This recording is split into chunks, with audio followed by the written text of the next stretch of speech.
तो हमें यहाँ पे क्वेश्चन दिया हुआ है, एक वेक्टर ए है एक वेक्टर बी है, इनकी वैल्यू ये दी हुई है, दो वेक्टर्स दिए हुए हैं इस तरह से, और पूछा गया है कि ये दोनों वेक्टर आपस में पैरेलल है, परपेंडिकुलर है, एंटी पैरेलल है, या फिर कुछ भी नहीं है इनके बीच का रिलेशन। तो जब ऐसा क्वेश्चन दिया जाए ना, तो सबसे पहले यार अपन ना डॉट प्रोडक्ट चेक कर लेंगे। अगर डॉट प्रोडक्ट 0 आया, इसका मतलब वेक्टर्स आपस में परपेंडिकुलर होंगे, क्योंकि हमें पता है कि डॉट प्रोडक्ट में जो हम लिखते हैं, जैसे कि डॉट प्रोडक्ट होता है ना, ए बी कॉस थीटा होता है, A dot B equals to A B cos theta. तो कॉस थीटा में कॉस 90 की वैल्यू रखेंगे, अगर परपेंडिकुलर है तो 90 कॉस 90 होता है, 0 हो जाता है, तो डॉट प्रोडक्ट 0 आ जाएगा। अगर ये एक दूसरे के परपेंडिकुलर हुए तो हमारा डॉट प्रोडक्ट क्या है, 0 आ जाएगा। यानी कि इनका पहले हम डॉट प्रोडक्ट निकालते हैं, अगर 0 आ गया डॉट प्रोडक्ट यानी कि आपस में परपेंडिकुलर है, अगर 0 नहीं आया तो फिर हम दूसरे ऑप्शन की तरफ जज करेंगे, ठीक है।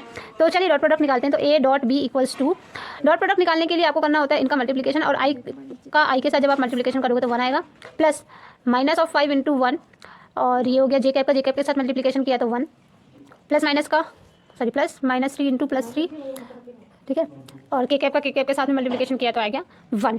अब इसको फर्दर सॉल्व करो तो 2 सत्ते 14, प्लस माइनस का माइनस, 5 एकम 5, प्लस माइनस का माइनस, 3 तिरका 9, ठीक है।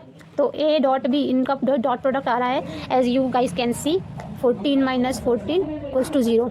यानी कि अगर A dot B equals to 0 आ गया है, इसका मतलब कि इनके बीच का एंगल 90 डिग्री रहा होगा, क्योंकि जब दो डॉट प्रोडक्ट मतलब जब दो वेक्टर्स आपस में परपेंडिकुलर होते हैं तो उनका डॉट प्रोडक्ट 0 आता है। क्यों 0 आता है? थीटा की वैल्यू 90 होने की वजह से कॉस थीटा की वैल्यू यानी कि कॉस 90 की वैल्यू 0 हो जाती है।